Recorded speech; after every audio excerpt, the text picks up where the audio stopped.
아, 이거 오늘 어디 공부하지, 이거? 아, 잘 모르겠네. 아, 참. 미란. 응? 예습해 왔어? 좀 보여줘. 싫어. 야, 무슨 정답이 있는 것도 아닌데 넌 맨날 뭐 보여달라고 그러냐. 아니, 뭐 까탈스럽게 굴어. 좀 보여달라고 했는데. 진짜. 아, 좀 보여줘라, 미란아. 아유, 상훈이가 진짜 섭섭한 것 같다, 야. 아, 섭섭해나, 진짜. 오빠. 그런 거네. 뭘 그런 거 갖고 또 서운하게 생각하냐. 혹시 오빠 쓴뿌리 아니야? 쓴뿌리? 그래, 내가 지난번에 우리 소그룹 모임에서 배운 건데 그 어렸을 때 안 좋은 기억들이 이게 쓴뿌리로 남아있대. 어렸을 때안 그러고 보니까 좋은 오빠 요즘에 내가 조금만 뭐라 그래도 서운하게 생각하고 좀 그런가? 이상한 것 같다? 그런가? 어렸을 때 안 좋은 기억이라면 어. 뭔가 있는 것 같아. 그래? 자꾸 떠올라. 그래? 뭘까? 자, 그러면은. 궁금한데? 우리 목사님한테 그럴까? 쓴뿌리, 단뿌리, 풀뿌리 다 여쭤보자. 그러자. 오케이? 하나, 둘, 선생!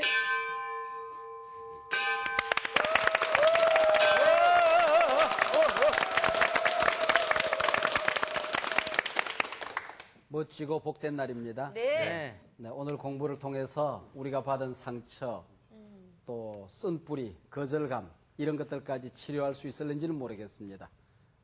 그러나 우리가 받은 상처, 거절감 못지않게 하나님도 인간으로부터 거절받으신 경험이 있으신 것 같아요. 그때 하나님께서 어떻게 하시는지 우리 한번 보고 싶어요. 그래서 오늘은 거절당한 천국 마태복음 22장 1절에서 14절에 있는 말씀입니다. 오늘의 말씀 마태복음 44강 거절당한 천국. 거절할 수 없는 성서학당 시작합니다. 하나님은 우리 인생이 하나님이 계획하신 목적대로 행복하게 살기를 원하십니다. 성공하는 삶을 살기를 하나님은 기대하십니다. 근데 사탄은 하나님께서 우리 인생을 위하여 계획해 놓으신 목적을 이루지 못하도록 실패하는 삶을 살도록 불행하는 삶을 살도록 우리를 유혹하고 있습니다. 사단이 우리 인생을 불행하게 만드는 그 전략 가운데 하나가 우리로 하여금 상처를 경험하고 살아가게 하는 것입니다. 그 상처에 갇혀서 살게 하는 것이에요. 우리 인생들이 경험하는 수많은 상처들이 있지만은 가장 지독한 상처가 바로 거절감이라고 하는 것입니다.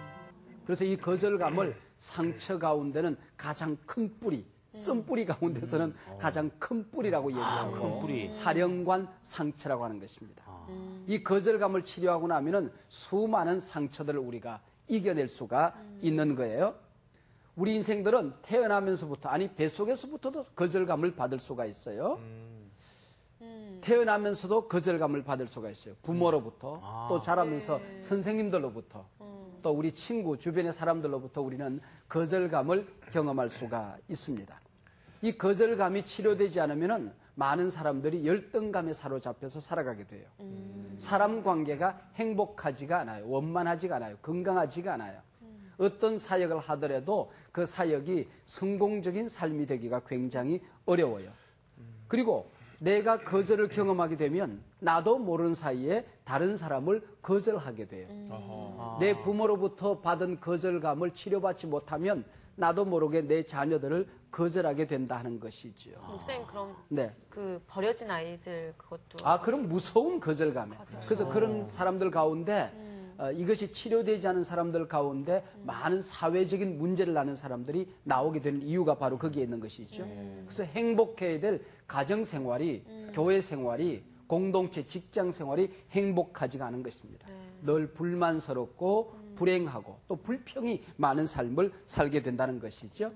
근데 문제는 우리가 윗사람으로부터 거절을 받는 것만 있는 것이 아니고 상위 리더십들도 윗사람들도 아랫사람으로부터 거절을 받을 수 있다 하는 것이죠. 부모들도 자녀로부터 거절을 받을 수가 있고 또 선생님들도 학생들로부터 사장들도 사원들로부터 거절을 받을 수가 있어요. 교인들도 목사로부터 거절을 받을 수가 있지만은 목사도 사실은 많은 거절을 경험하면서 살아가게 되는 것이거든요. 오늘 본문에 보면은 문제는 하나님도 거절을 받으신다고 하는 것입니다. 예수님도 수없이 거절을 받으신다고 하는 거예요. 성령님은 얼마나 많이 거역을 당하십니까? 그래서 성경에 보면은 하나님을 거절하지 말라. 그리고 성령을 거역하지 말라는 말씀이 나오죠. 그러면 어떻게 하면은 이 거절감으로부터 우리가 자유함을 누릴 수 있을까요? 내가 받은 상처는 나를 치료할 수 있는 사람은 내가 받은 거절감을 치료할 수 있는 사람은 어떻게 보면은 나밖에 없어요. 그래서 내가 받은 상처를 치료하기 위해서는 내게 상처를 준 사람들을 용서해야 되고 내가 받은 이 상처를 내가 어루만져주고 달래줘야 돼요. 이것은 세월이 약이겠지요 하고 가만히 둔다고 해서 이 거절감의 상처가 치료받는 것은 아니에요. 내가 약을 발라주고 내가 치료받았다고 선언하고 내가 나 자신을 건강하게 만들어가는 길밖에 없다 하는 것이죠. 내가 상처를 받은 것만큼 언제나 나도 다른 사람에게 상처를 줄 수 있다. 그 가운데 특별히 내가 인생을 살아가면서 행여나 하나님을 거역하지는 않는지 성령을 거역하지는 않는지 내게 찾아오시는 예수님의 은혜를 거역하고 살지는 않는지 나를 되돌아볼 필요가 있습니다. 오늘 본문을 한번 살펴보십시다. 어떤 임금이 커다란 혼인잔치를 배설을 하고 손님들을 청하게 됩니다. 근데 그 많은 손님들로부터 한결같이 거절을 받게 되는 것이지요. 심지어는 청함을 받고 찾아온 손님들을 거절하는 것뿐만 아니라 그 사람들을 죽이는 이런 끔찍한 일들까지 일어나게 돼요. 그래서 임금이 굉장히 화가 나가지고는 그 사람들을 모두 다 진멸하고 다시 종들을 보내서 수많은 다른 사람들을 다시 청하여 오게 됩니다. 근데 그 가운데 어떤 사람들은 예복을 입지 않았다고 해서 다시 쫓겨나고 예복 입은 사람들만 큰 잔치를 경험하게 되었다. 이런 얘기요. 참 희한한 이야기죠. 네, 참 희한한 이야기. 이게 천국이라는 겁니다. 여러분 이해가 되십니까? 네. 천국 이야기라면 천국을 거절했다고 생각했는데 사실은 천국으로부터 내가 거절을 받게 되는 거예요. 내가 하나님을 거절했다고 생각했는데 사실은 하나님으로부터 내가 버림받는 이야기가 오늘 본문의 이야기입니다. 대단히 심각한 이야기죠. 이 잔치는 보통 잔치가 아니다 하는 것이죠. 오늘 본문을 시작하는 22장 1절에 보면은 예수께서 다시 비유로 말씀하셨다. 그렇게 얘기했는데 다시라는 얘기는 앞에 어떤 비유가 나온다는 얘기죠. 네. 오늘이 22장이니까 22장 바로 앞에 21장이 나오겠죠. 21장 마지막에 보면은 거절당한 포도원 주인 이야기가 나와요. 거기 보면은 시작하는 이 비유를 시작하는 33절에 보면은 다른 한 비유를 들어라. 한 비유를 들어라. 그렇게 이야기하고 있어요. 그러니까 여기 한 비유가 나오고 22장에 와서 다시 비유로 이렇게 이어지게 되는 거예요. 앞장에 나오는 거절당한 포도원 주인 이야기와 22장에 나오는 거절당한 임금의 이야기는 다른 비유지만은 의미는 같은 의미를 담고 있다. 그런 얘기죠. 여기 혼인잔치를 배설하고 거절당한 임금은 하나님을 얘기하는 거야. 그리고 여기 왕자는 예수님을 얘기하는 거야. 근데 천국은 그렇게 얘기했어요. 천국은 마치 잔치를 베푼 임금과 같으니 그렇게 오늘 본문 시작하거든요. 좀 이상하잖아요. 우리가 생각할 때 흔히 이 비유를 아무런 생각 없이 읽으면은 천국은 혼인잔치와 같으니 그렇게 이야기하면 쉽게 이해가 될 것 같아요. 그리고 오늘 본문을 그냥 아무런 생각 없이 읽으면 뭐라고 했냐면은 천국은 혼인잔치와 같다. 그렇게 생각하고 읽어요. 맞아요. 그랬던 것 같아요. 지금까지 그렇게 생각해요. 그 얘기가 아니에요. 또 천국은 혼인잔치를 베풀어 놓고 초청하는 것과 같다. 천국에 오너라. 초청과 같은 이렇게 생각을 해요. 근데 오늘 본문에 보면은 천국은 마치 혼인잔치를 베푼 임금과 같으니 그렇게 얘기하고 임금이 천국이라는 거야. 임금의 마음이. 그 얘기 무슨 얘기냐면 천국에 큰 잔치를 베풀어 놓고 그 잔치에 택한 모든 백성들이 아니 모든 하나님이 만든 인류들이 다 그 천국 잔치에 와서 즐기기를 하나님은 기대하신다는 것입니다. 이게 천국이라는 거예요. 모든 사람들이 천국에 들어와서 이 잔치를 통하여 행복을 누리기를 원하는 마음. 이게 천국이야. 그런데 이것이 거절당했을 때에 얼마나 하나님이 마음 아파하시며 얼마나 하나님께서 이것을 분노하시는가 하는 거. 이게 천국이라는 거예요. 오늘 본문을 시작할 때 이것을 잘 기억해야 돼. 천국은 혼인잔치와 같은 것도 아니고 초청과 같은 것도 아니고 임금과 같다. 그렇게 이야기를 하고 있어요. 그래서 이 혼인잔치를 베풀어 놓고 1차로 초대된 사람들은 이스라엘 사람들이었어요. 하나님은 너무나 오랫동안 이 이스라엘 백성들과 함께 천국 잔치를 준비했어요. 그리고 그들 가운데 수많은 예언자들이 나오게 하고 많은 제사장들이 나오게 하고 많은 율법사들이 나오게 해서 천국 잔치에 관한 가르침을 주었어요. 그리고 마지막에는 당신의 외아드님 예수님을 이 땅에 보내서 천국 잔치에 초대하게 되는 것입니다. 그런데 거절당했다는 거야. 오소서 하라. 성경에 보면은 오라, 오소서라는 말이 1900번 이상이나 나오고 있어요. 가장 많이 나오는 단어 가운데 하나예요. 그러니까 성경은 기독교 역사는 초청의 역사다 해도 과언이 아니에요. 근데 오소서 하라 그랬는데 거절당했어요. 천국을 거절한 사람들, 임금의 초대를 거절한 사람들의 이야기가 5절, 6절에 나오거든요. 그들이 한결같이 첫 번째 사람은 밭에 가서 일해야 되겠다. 그리고 사업터에 가서 사업을 해야 되겠다. 그리고 나머지 어떤 사람들은 심부름 온 사람들을 종들을 모조리 잡아 죽였다. 그렇게 나오고 있어요. 잘 보세요. 첫 번째, 두 번째 사람 일과 사업 때문에 천국을 거절했어요. 주색 잡기에 빠져서 거절한 것도 아니에요. 분명히 일하는 것도 필요하고 사업하는 것도 필요해요. 이것이 너무나도 급해요. 근데 문제는 급한 일에 사로잡혀서 중요한 일을 잃어버린 거예요. 현실적인 일에 사로잡혀서 천국을 잃어버린 거예요. 일시적인 일에 사로잡혀서 영원한 것을 잃어버린 거예요. 눈에 보이는 일들만 하다가 눈에 보이지 않는 세계를 잃어버리게 되는 것입니다. 이것을 오늘 본문이 우리에게 지적하는 거예요. 차선의 일에 사로잡혀서 최선의 삶을 잃어버린 거예요. 영적인 세계보다는 당장의 필요를 채워주는 물질 세계가 너무나도 소중하게 여겨지는 것. 이것이 자칫하다 보면 천국을 잃어버리게 되는 길이라 그런 얘기죠. 취미와 여흥에 빠져서 신앙생활을 소홀히 하게 되더라 하는 거죠.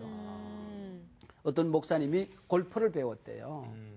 골프를 배우고 났더니 골프를 밖에서 보던가 하고 배우고 보니까 그렇게 재밌더라네.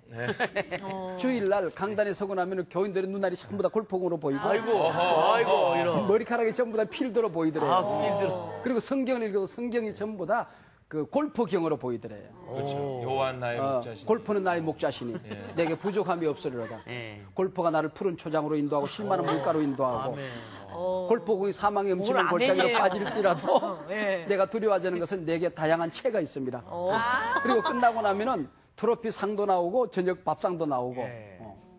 그래서 하나님께 기도해요. 하나님 아버지, 천국에도 골프가 있습니까? 골프장이 없는 천국이라면 너무 재미가 없을 것 같아요. 근데 하나님이 즉각적으로 응답을 주시더랍니다. 종아, 걱정하지 말아라. 그 세상과 비교할 수 없는 너무나도 멋진 필드가 준비되어 있다. 베드로와 한 달 후에 너랑 부킹되어 있으니까 어서 오너라 그러더랍니다.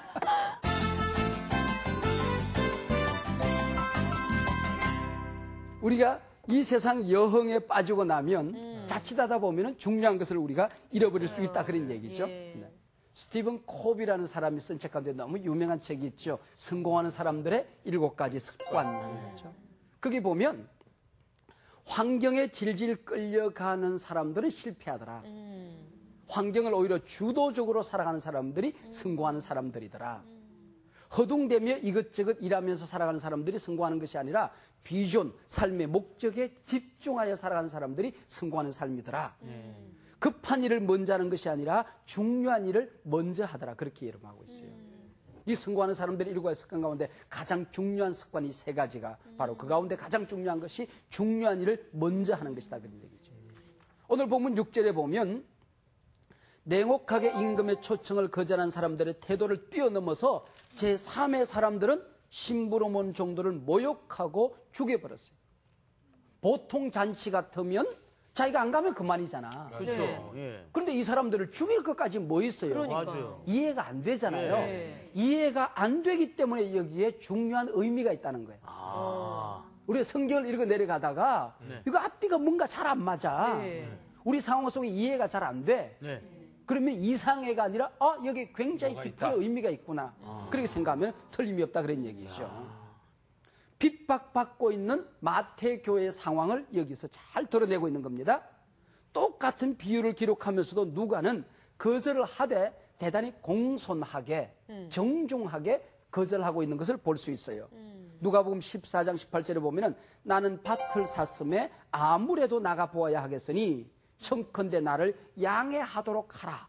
대단히 공손하죠. 네. 청컨대 나를 양해하도록 하라. 그 다음 소를 산 사람도 정중합니다. 양해해달라고 그럽니다.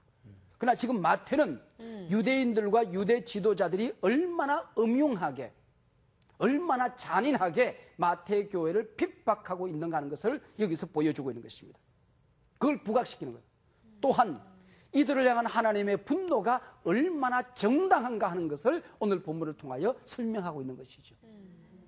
어떤 혹독한 일이 일어났는가 하니 AD 70년 로마의 디도 장군이 예루살렘을 침공해 들어와서 예루살렘 모든 거리가 피의 냇물이 되도록 모든 사람들을 죽입니다.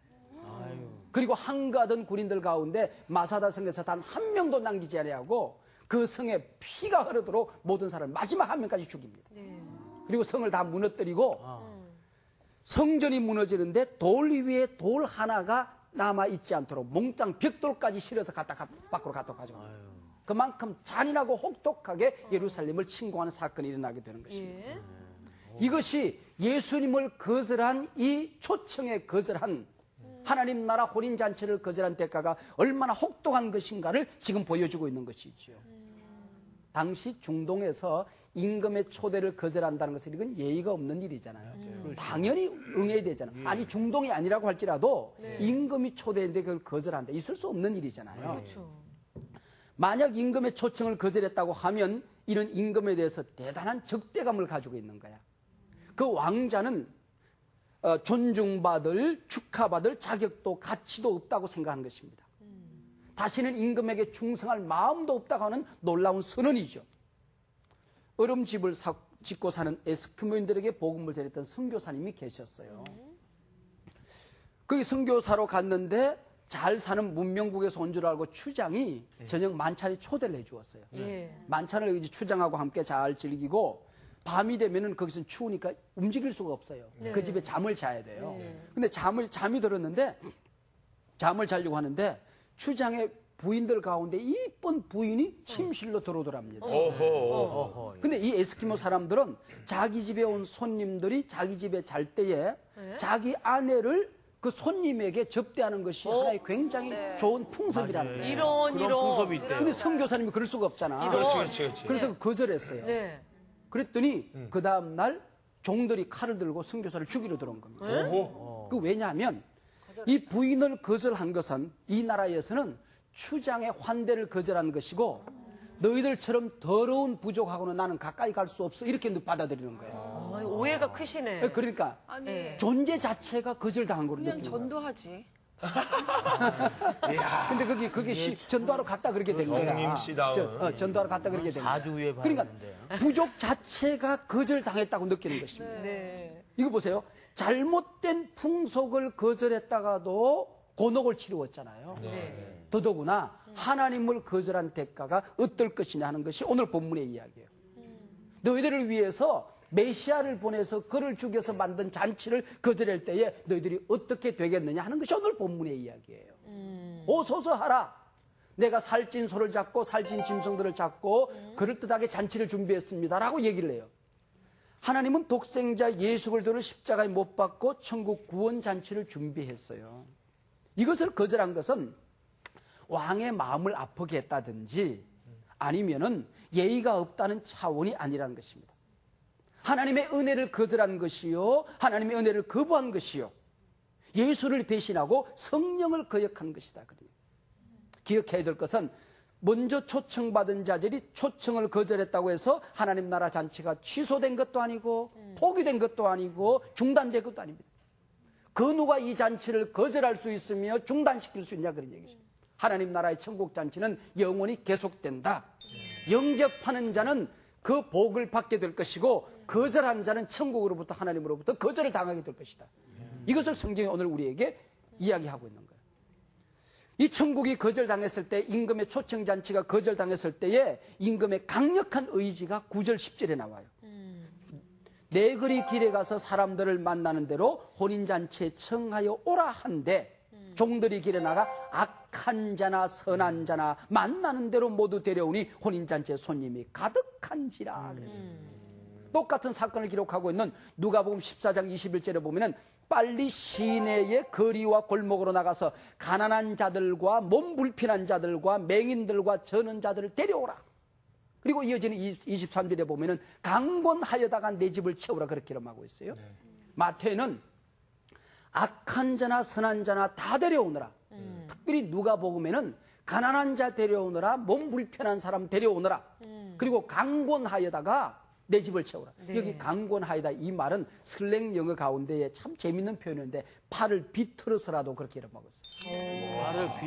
팔을 비틀어서. 야, 오기 싫어하는 사람은 초청잔치를 열어놓고 오기 전에 팔을 비틀어서라도 다리를 꺾어서라도 몸을 뭐야? 꺾어서라도 갈게요. 데리고 오라 그런 얘기죠. 자, 이게 임금의 마음이래. 이것이 천국은 임금과 같으니 임금의 이 간절한 마음, 팔을 비틀어서라도 데려다 놓고 싶은 택한 백성 가운데 단 한 명도 잃어버리고 싶지 않는 그 아버지 임금의 마음이 천국이라는 거예요. 그것이 거절당했을 때에 몹시도 분노하시는 이게 천국이라는 거예요. 이게 천국이라는 거예요. 여러분, 이 천국은 임금과 같으니 바로 이게 그런 뜻이에요. 천국은 유대의 왕국이 아니라 모든 민족의 왕국이에요. 천국은 건강한 자들의 왕국이 아니라 약하고 못나고 병든 자들도 함께 가는 왕국이야. 천국은 배운 자들의 왕국이 아니라 못 배운 자들, 난 놓고 기억자를 모르고 공참에서 이영자를 모르고 지게지고 A자를 모르는 사람도 천국을 영접하고 갈 수가 있다 그런 얘기예요. 천국은 우리와 같은 이방인들로 가득한지라. 네. 천국은 죄인들로 가득한지라. 마음씨 착한 사람만 가는 것이 아니라 악한 자도 데려오느라 회개하고 예수 영접하면 천국에 들어간다. 간음 현장에서 붙잡힌 여인도 용서받았어요. 오른편 강도도 오늘 네가 나와 함께 나군에 있으리라. 그도 천국에 들어갔어요. 세리장 삭개오도 내가 잃어버린 자를 찾아 구원하러 왔다. 그도 구원받았어요. 이 세상에서 어떤 사람으로부터도 용서받을 수 없는 사람이 있을 수 있어요. 이 세상 모든 사람도 그를 용서할 수 없는 모든 사람이 돌을 던지고 비난하고 손가락질을 하는 사람이 있을 수 있어요. 심지어 그 사람도 하나님 앞에 돌아오면 회개하고 하나님 앞에 나오고 예수님을 영접하면 그도 천국을 얻을 수 있다는 것이죠. 예수 앞에 나오면 모든 죄 사하고 주의 품에 안기어 편히 쉬리라. 우리 주만 믿으면 모두 구원 얻으며 영생 복락 멸류관 확실히 받겠네. 아멘. 확실히? 네, 확실히 받겠네. 돌아가시기 네. 한 3일 전인가? 네. 일주일 전에 제가 어떤 할머니 영접 기도를 했는데 돌아가셨어요. 돌아가셨어요. 그래서 제가 저 아는 얼마나 목사님한테 전화를 했어요. 목사님, 제가 며칠 전에 어떤 할머니 한 분 영접 기도 했는데 할머니 천국 가실 수 있나요? 그랬더니 가실 수 있다. 당연히. 근데 우리가 볼 때는 의식이 없는 것 같은데 마지막까지 살아있는 게 귀입니다. 마지막까지 살아있는 게 귀요 의식이에요. 반응을 못할지라도 듣기는 네, 한다는 듣기는 말씀이시죠. 듣는다는 말이죠. 그러니까 손가락 하나 움직일 수 없는 까딱할 수 없는 상황 속에도 귀는 들을 수 있고 뇌는 아직도 작동되고 있어요. 그때까지도 포기하지 말고 예수님의 복음을 전해야 된다는 것입니다. 여러분, 우리가 이런 상황 속에 마지막에 우리 부모님이 예수를 안 믿고 돌아가세요. 그 다음에 내 소중한 사람들이 마지막에 숨을 거두고 있어요. 엄마, 나 누군지 알겠어? 엄마, 눈 떠봐. 쓸데없는 얘기 하면 안 돼. 그렇죠. 뭐하러 그런 얘기 쓸데기에. 너 알아서 뭐 하게? 그 순간에 마지막 복음을 전하는 것입니다. 예수님을 증거하는 것입니다. 예수님은 어머니를 사랑하십니다. 이 순간에도 회개하십시오. 예수님을 구세주로 영접하십시오. 예수님은 어머니를 사랑하십니다. 천국을 믿으십시오. 그 예수님을 붙들고 하나님 나라에 가셔야 됩니다. 이 시간에 어머니 인정하세요. 라고 복음을 전해야지. 엄마, 나 누군지 알아? 뭐 이러고 그럴 필요가 없어. 눈 떠봐. 손가락 움직이봐. 그럴 필요가 없는 거야. 쓸데없는 얘기하지 그게 말고 중요한 게 아니죠. 마지막에 복음 맞이는 복을 줘야 돼. 자, 이 천국 잔치에 참여했으면은 이제 천국 복음 잔치를 즐겨야 되잖아요. 그렇죠. 예. 그 유대인들의 탈무드에 보면 하나님이 인정하는 거짓말 두 가지가 있대요. 인정하는. 이 거짓말 두 가지는 할수록 좋은 거짓말인데 아, 예, 예. 그래요? 남이 일단 물건을 샀으면 왈가왈부하지 말고 잘 샀다고 얘기해라. 그랬죠. 잘 샀다. 잘 샀다. 아, 그다음에 샀다. 혼인잔치에 가서 아무리 못생긴 박색들이 결혼한다고 할지라도 이쁘다고 얘기해라. 이쁘다. 그리고 맛있는 음식들을 전부 다 맛있다고 얘기해라. 예.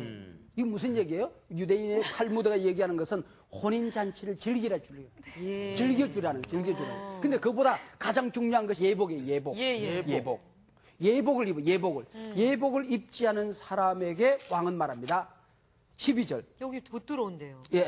저번에 12절에요. 친구여 어찌하여 예복을 입지 않고 여기 들어왔느냐. 그 다음에 13절에 보면 그 손발을 묶어 바깥 어두운 데 내던지라. 거기서 슬피 울며 이를 갈게 되리라. 너무 잔인해요. 아 근데 잘하죠. 선생님 저 궁금한 게 있어요. 예. 아니 이렇게 악한 자라든지 뜻하지 않은 그 사람들을 가오래네. 오라고 했는데 그 사람들이 예복을 준비했을 일 만무하고 그렇지, 가난한 그냥 사람들이 왔을 거 뭔 아닌가요? 예복이 있겠어. 하면 이상하지. 그러니까. 너무 혹독하지. 너무 잔인하지. 이해가 안 되지. 앞에서는 그러면은 다 그때 뭐라고 생각해야 된다고? 뭐가 있어. 뭐가 이유가 있다. 의미가 있다. 그렇죠. 그래 성경을 읽을 때에 내가 이해가 안 되면 이상하다가 아니라 여기 깊은 뜻이 있구나. 깊은 뜻이 있구나. 인생가 내가 잘못됐구나. 쉽게 이해하기 힘든 깊은 뜻이 있구나. 그렇게 생각하면 되거든요. 인생을 잘못해. 왜 그러세요? 근데 여기 친구여. 친구여 이 말은 에타일의 이 말인데 마태복음에서 이 말은 불순종하는 자들에게 쓰는 용어예요. 위선적인 거짓 제자들을 지칭할 때 쓰여지는 단어예요. 친구여 이 말이 친구 이런 뜻이 아니에요. 프렌드가 아니에요. 네, 그런 게 아니고 불순종하는 자들, 위선적인 자들, 거짓 제자들을 지칭할 때 마태는 친구여 그런 말을 써요. 친구요. 그리고 여기 어찌하여 하는 의문 부사가 나오죠. 마태복음에 14번 정도 나오는데 이 말도 역시 굉장히 이게 좀 서운하고 너무나도 놀라운 상황이고 이런 일이 있어서는 안 되는 상황 속에서 너무 놀라워서서는 놀라움을 표현한 단어로 어찌하여라는 단어가 쓰고 있어요. 옛날에 어떤 그 아빠, 태안 아빠던가 어디에서 배가 이렇게 가다가 뒤집어졌어요. 모든 사람이 죽었어요. 처참하게 사람들이 죽고 배가 찌그러져 있었어요. 그때 대통령이 가서 전 대통령 어떤 대통령이 가가지고 뭐라고 하냐면 어째 이런 일이 그랬어요. 어째 이런 일이. 바로 그게 어찌하여야. 어찌하여. 예복을 입지 않은 친구들을 보고서 이 사람들을 보고 어째 이런 일이 너한테 있을 수 있느냐. 네가 어찌 예복도 입지 않고 여기 들어올 수 있다고 생각했느냐. 잔치집에 온 것이 이러고도 네가 살아남을 수 있다고 생각했느냐. 네가 잔치집에 들어올 자격이 있다고 생각하느냐. 어째 이런 일이거든요. 그렇다면 굉장히 심각한 얘기죠. 그죠? 그렇게 화내는 일인가요? 네, 화낼 거. 굉장히 화낼 거 보자고요. 예. 왕을 아련하려고 한 사람이 왕이 준비한 예복을 거절하고 자기 옷에 먼지나 좀 털었어. 매무새나 좀 가다듬었어. 그리고 거기에 들어갈 줄로 생각을 했어요. 우리가 교회에 들어오면서도 내 행동 가짐이나 좀 깨끗하게 하고 자기 마음 수양이나 하고 좀 선행이나 쌓고 마음가짐이나 좀 착하게 하면은 천국에 들어갈 것이라고 생각했어요. 사람이 종교 하나씩 가지는 것은 다 좋은 것 아니겠어? 이런 종교를 가지나 저런 종교를 가지나 기독교를 가지고 교회 다니나 다 그게 그거지 뭐.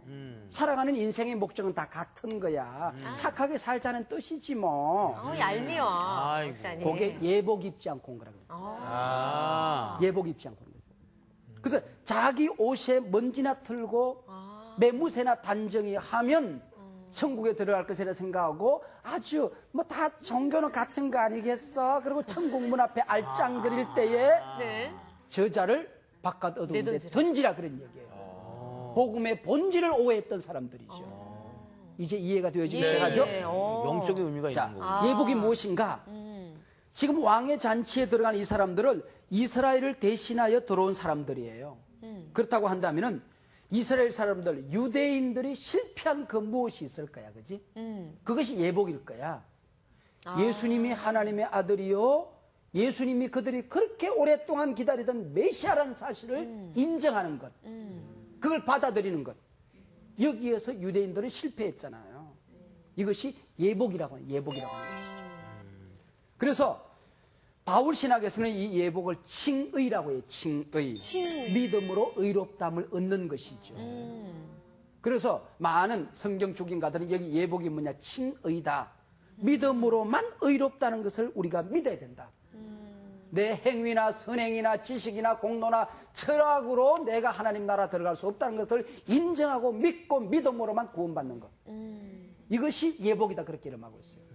또 마태복음 천천히 우리가 보면 앞에 있는 비유와 연결해서 보면 앞에 있는 비유와 쌍둥이 비유라고 그랬죠? 네. 그랑 연결해서 보면은 예수님이 내 인생의 구세주여 주님인 것을 인정하는 믿음에 서는 고백에 플러스해서 네. 그 믿었던 열매가 나타나야 된다는 것입니다. 네가 믿는 믿음이 참 믿음이고 네가 크리스찬이 됐다고 한다면 리얼 크리스찬이 된 진정한 그리스도인이 되었다는 것을 보여주는 삶의 열매 이것까지를 합쳐서 성경은 오늘 마태는 예복이라고 얘기한다. 그렇게 얘기를 하고 있는 거예요. 그래서 마태복음 신학 전체에서 보면은 이것이 옳은 해석이다. 그렇게 볼 수 있어요. 성경에 보면 옷에 대한 이야기가 많이 나와요. 욥기서 29장 14절, 시편 132편 9절에 보면은 의의 옷, 의의 옷. 아까 칭의라고 그랬죠. 네. 이사야 61장 10절에 보면은 구원의 옷, 그렇게 구원의 옷. 교회 안에 들어와서도 종교 생활은 하지만은 구원의 옷을 입지 않고 너희들이 거기 앉아있지 말라는 거야. 네. 들어오면서부터 구원의 옷부터 입고 살라는 것입니다. 로마서 13장 14절과 갈라디아서 3장 27절에 보면 그리스도로 옷 입는다 그래. 그리스도로 옷 입는다. 내가 세상에서 입고 다니던 옷, 나를 자랑하던 옷, 세상에서 자기가 가지고 있던 일상적인 자기 가치, 자기 개념의 옷은 배설물처럼 벗어 던지고 예수님의 보혈의 피로 만든 옷이에요. 자기가 지은 옷이 아니에요. 임금이 만들어 놓은 옷을 입어야 돼요. 집에서 입고 있던 옷이 아니에요. 예수님의 보혈의 피를 흘려서 지어주신 그 옷을 입고 살아야 된다. 그 옷을 입고 살아야 된다. 이것을 얘기하고 있는 것이죠. 그래서 천국의 가치관으로 살아가는 것, 복음적인 원리로 살아가는 것, 예수님의 공로를 힘입어서 살아가는 것, 이것을 얘기하는 것이죠.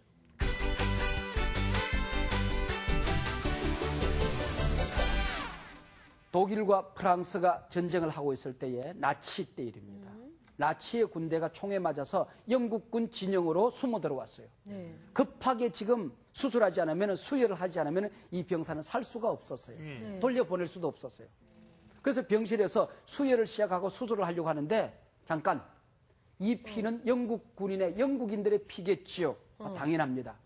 나치의 자랑스러운 나치의 군대가 우리 속에 자랑스러운 독일의 피를 수혈을 받아야지 더러운 영국인의 피를 수혈을 받을 수는 없습니다. 그리고 그가 죽어가더라 그런 얘기죠. 얼마나 어리석은 인간이에요? 이 세상에 얼마나 많은 사람들이 사단의 독소에, 죄의 독소에 피가 오염되어지고 피를 흘려 지금 죽어가고 있음에도 불구하고 예수님의 보혈을 거절함으로 말미암아, 예수님을 거절함으로 말미암아 죽어가고 있습니다. 저 예수님의 보혈을 거절한 자들, 성령이 그렇게 강력하게 다가감에도 불구하고 성령을 거역한 자들, 복음을 거역한 자들, 그들을 향한 아버지의 분노가 오늘 이 본문에 담겨져 있어요. 그게 천국이라는 것입니다.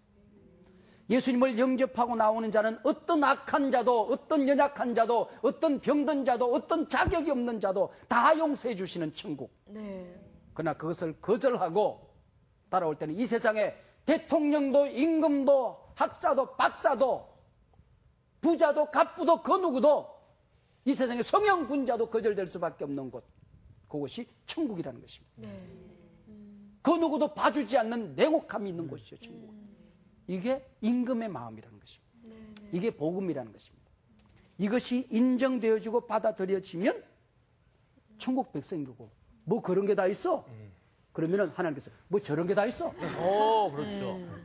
이것이 천국이라는 거예요. 천국은 마치 임금과 같은 거다. 마태 네. 이 선생님이 네. 마태 좀 선배님. 좀 성격이 좀 약간 욱하셨나 봐요. 아니 지금을 이렇게 비교해서 보면은 교회에서 저희들이 물론 저희들도 온전한 그런 지체들은 아니지만 특히나 이렇게 좀 교회에서 정말 저 사람이 어떻게 교회를 다닐까라는 그런 사람들이 눈에 가끔 보이잖아요. 그럴 때 이제 이 마태 선배님처럼 너 어떻게 네가 지금 그런 성품으로 교회를 다니냐? 너 나가서 슬피 울고 이 갈어 이런 상황인 거잖아요. 근데 지금은 우리가 그렇게 못하고 오히려 좀 이분은 이제 성격적으로 욱한 것이 아니라 하나님의 사랑과 공의를 보여주는 거죠. 그렇죠. 뭐 누구도 받아들이는 하나님의 사랑이지만은 그러나 복음을 거절한 자에게서는 그것을 어떤 사람도 봐주지 않는 하나님의 공의를 얘기하는 것이죠. 그죠? 그 목사님, 아니, 선생님 있잖아요. 우리가 굉장히 믿기만 하면 정말 천국에 간다고 하면서 천국을 굉장히 들어가기 쉬운 것이라고 생각을 하고, 나는 이제 하나님 믿으니까 난 천국 가지. 이렇게 쉬운 마음을 먹었다면, 저는 또 하나님께서 정말 예보, 정말 하나님만 믿기만 하면 들어가는 곳이긴 하지만, 네가 정말 믿음의 실천이 없고 믿음의 옷을 입지 않고는 나한테 거절당할 수 있다. 이걸 갑자기 이 말씀을 생각하니까요. 내가 정말 실생활에서 믿음의 옷과 그 구원의 옷을 입은 상태에서 교회 생활을 해야지. 내가 교회만 들어왔다 나왔다 하고 말씀만 듣는다고 해서 내가 천국 가는 건 아닌구나 하는 그런 생각이 들면서. 형식적으로 예. 그 칠에만 있는 신앙생활도 거절당하지만은 마음의 동의도 없이 그 동의된 것이 얼마나 능력 있게 내 속의 역사에서 그것이 열매로 드러나지게 되고 그것이 성화로 바뀌어져가는 내 삶의 거룩한 복음의 열매가 나타나는 것이 진실한 고백이잖아요. 네. 그것은 하나도 없이 입으로만 실제적인 마음의 동기도 없이 입으로만 꼬말꼬말해서 예수님을 믿습니다라고 한다고 해서 그것이 영접한 것은 아니다. 네. 진실한 고백이 아니다. 네가 예복을 입었다고 한다면은 그 고백의 진실함이 겉으로 드러나야 되지 않냐는 거죠. 실천하면서 그 삶에 있어서의 어떤 열매가 있어야 된다는 거잖아요. 그러니까 우리가 이것을 믿음으로만 구원받는다는 것과 그 열매가 있어야 된다는 것을 다른 말로 생각하는데 그것이 아니고 그건 같은 말이다 그런 얘기죠. 같은 말이라는 것이죠. 저도 미란 씨 얘기 들으면서 예. 오늘 이제 막상 와야 될 사람들이 천국 잔치에 오지 않으니까 다른 사람들이 초청되어서 왔단 말이죠. 저도 이제 교회 생활하면서 새신자들 이렇게 와가지고 교회에 정착하는 모습을 이렇게 보면 정말 예쁘게 어떻게 이렇게 순수하게 그 복음을 정말 의심 없이 받아들이는 사람들이 있을까 할 정도로 그런 그 정말 순수한 영혼들이 있고 막 빨리빨리 막 잘 자라나는 영혼들이 있더라고요. 그런 걸 보면 야 나는 참 이 많이 생각만 이 커지는 신앙인이 아닌가 할 정도로 그래서 이 오늘 본문 말씀을 제가 강의를 들으면서 그런 부분이 많이 생각이 났어요. 나도 빨리 이에 걸맞는 좀 여기 합당하게 여기 들어갈 수 있을 만큼의 어떤 준비된 사람. 먼저는 이제 올 사람들에게 표를 줬을 거 아니에요. 초청장을. 그렇죠. 그랬을 때 내가 그에 합당한 삶을 좀 먼저 좀 살아야 되겠다라는 생각을 좀 많이 했어요. 맞습니다. 그 유대인으로 태어나면 그들이 구원받은 백성이 될 거라고 생각했고 천국은 자기들만 갈 거라고 생각했어요. 마태는 그 마음을 소중히 여겼어요. 받아들였어요. 네. 그래서 유대인들에게 다가가려고 마태는 대단히 애를 써요. 그러면서 조금씩 문을 열어가면서 그 복음이 이방인을 향하여 문이 열려진 복음이고 유대인들을 바탕으로 배경으로 근거로 뿌리로 해서 모든 민족에게 복음을 전하고자 하는 그 임금의 마음, 아버지의 마음을 점차적으로 보여주고 있어요. 근데 유대인들은 마태가 문을 열어가면 열어갈수록 점점 문을 닫고 있어요. 그래서 이방인들과 함께 가는 천국이라면 우리는 안 가겠다. 저 메시아가 이방인들까지 다 구원하는 메시아라고 한다면 우리가 생각했던 메시아는 아니다. 이것을 보고 임금이 얼마나 마음 아파하시는가 하는 것을 보여주는 거예요. 아버지의 마음을 헤아리지 못하는 유대인들의 모습. 그 모습 속에서 오늘 유대인들을 향한 우리가 서운하다 그것이 아니라 내가 구원받은 사실에 대한 감사가 있어야 되는 것이고 또 나도 모르게 예수를 믿는 시간이 1년이 지나고 10년이 지나고 20년이 지난 사이에 유대인들과 같은 라이프 스타일이 교회 안에서 나도 내 안에 있지 않는가 하는 것을 살펴보자 그런 얘기잖아요. 그런 얘기죠. 저도 오늘 지금 본문을 통해서 이 본문이 군데 이해가 안 돼. 예. 아니 초청받았다고 한다면은 그 혼주하고 가까운 사이잖아요. 네. 가까운 사이인데 사람 때려 죽이고 이 못된 것들 다 있잖아요. 아니 초청받았으면 오겠다고 그랬으니까 초청은 마지막에 한 거거든요. 예. 그런데도 또 마지막에 거절하고 이 이해가 안 되는 상황 속에 천국의 비밀이 숨어 있는 거예요. 비밀이 숨어 있는 거예요. 아, 저도 이 그 목사님 말씀에 아주 참 너무 감동을 받습니다. 이해가 안 되는 부분이 있으면 정말 중요한 부분이다. 아, 그렇지. 그 부분. 저는 성경이 다 이해가 안 갔거든요. 결국은 성경은 다 중요하다. 그렇죠. 라는 생각을 좀 예. 받았고요. 예. 일단 또 제가 또 회개를 하는 게 너무 이 성수학당을 통해서 또 우리 교회의 그 어떤 그 목사님 말씀을 통해서 제가 영적으로 너무 교만해지지 않았나 이런 좀 생각을 가졌는데 다시 한번 또 목사님께서 그것도 일깨워 주셔서 다시 또 이제 예복을 다시 한번 차려입고 다시 천국으로 가겠다라는 이 마음을 가졌거든요. 네. 할렐루야. 아멘. 본인이 다 얘기해. 본인이 다 얘기해. 우리가 성사학당을 통해서 네. 성경의 내용도 배우지만은 성경을 공부하는 방법도 이렇게 그래요, 배우는 맞아요. 굉장히 참 재밌는 것 예. 같아요. 그래서 목사님 선생님 네. 제가 또 궁금한 게요. 네. 하나님은 우리로부터 하나님과 성령님은 이렇게 거절을 당하신 적이 있다고 말씀하셨잖아요. 실생활에서 우리 삶에 있어서 어떤 면에서 우리가 하나님을 그렇게 거절하고 뭐 성령님을 거절했을까요? 예를 들면 예를 든다면 우리가 예배 속에서 주시는 그 은혜만 하더라도 내가 주인공이잖아요. 네. 근데 우리는 가끔 그것을 거절해요. 그러니까 예배에 준비 없이 간다든지 또 아니면은 예배 시간에 지각하고 조퇴하고 꼭 찬송 끝나면 왔다가 축도하기 전에 도망가고 예. 이게 전부 다 좋지 않은 태도거든요. 또 성령이 내게 역사하심에도 불구하고 성령을 거역한다든지 모르잖아요. 하나님이 나를 만나려고 근데 예민해야죠. 그거를 그러니까 예를 들면 예민하게 받아들여서 알 때도 있지만 이게 예민하게 반응이 안 돼서 이게 성령님이 나에게 말하고 있다는 거를 느끼지 못하고 감지하지 못하고 있을 땐 본인으로서는 거절한 게 아닌데 근데 하나님의 입장에서 성령이 하는 그거를 입장에서 다 알 것 같아요. 거절하신다고. 알 것 같아요. 네. 어떻게? 알지. 아니 그럼요. 왜 사람도 저 사람이 나를 싫어하고 좋아하는 게 느껴지잖아요. 그렇죠. 그렇기 때문에 우리는 믿음의 자녀이기 때문에 그런 굉장히 지금 이 시기에는 내가 기도를 해야 되는데 기도를 안 하고 뭐 딴짓을 한다거나 뭐 그렇지. 이런 여러 가지 것들로 인해서 상황적으로는 되게 많이 하나님은 나를 지금 만나기를 원하는데 네. 나는 세상이 허둥대다 보니까 하나님을 만나지 못하게 하는 거. 거절도 두 가지가 있어. 본질적인 거절이 있고 일상생활에 있는 작은 어떤 그 의견 차이가 있을 수가 있는데 오늘 본문은 하나님 자체를 구세주 자체를 복음 자체를 천국 자체를 거절하는 본질적인 거절을 지금 다루고 있고 우린 지금 얘기하는 것은 일상생활 속에 있는 작은 거절들을 얘기하고 있습니다. 우리는 맨날 상대방한테 거절하고 또 우리가 맨날 성령님이나 하나님 거절하면서 또 사람한테나 하나님한테 뭐 기도해서 안 들어주면 거절감 때문에 또 막 속상해서 울고 항상 이게 좀 모순이에요, 네. 진짜. 우리가 거절 그랬을 때에 내가 받은 거절을 먼저 치료하는 게 굉장히 중요해요. 두 번째는 나도 다른 사람을 거절할 수 있었겠구나.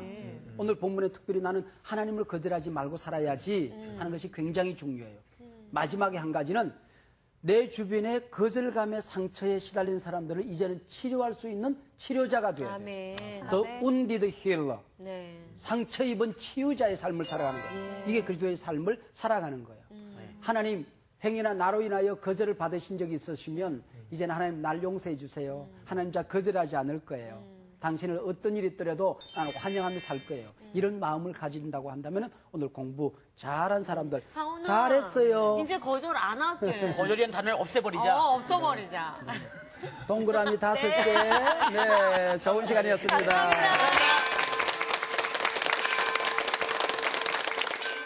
이번 주 성수학당 퀴즈는 다음 중 다윗의 아들의 이름이 아닌 것은 1번 요압, 2번 암논, 3번 압살롬, 4번 솔로몬. 김민웅 목사님의 수업을 떠올리면 금방 답이 보일 거예요. 사무엘서를 다시 잘 공부해보세요. 그럼 요번 문제의 답이 이렇게 쉬워집니다. www.cbs.co.kr/school 홈페이지에 들어오셔서 정답을 올려주세요. 추첨을 통해 10분에게 대한성서공회에서 제공하는 개역개정판 성경책을 드립니다.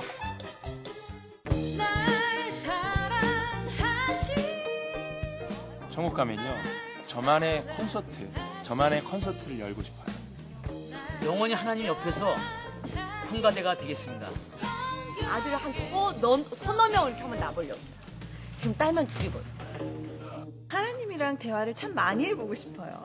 하나님, 그때 제가 이렇게 힘들었을 때 제 옆에 계셨나요? 그때도 계셨나요? 또 그때도 계셨나요? 그러면서 막 얘기를 많이 해보고 싶어요.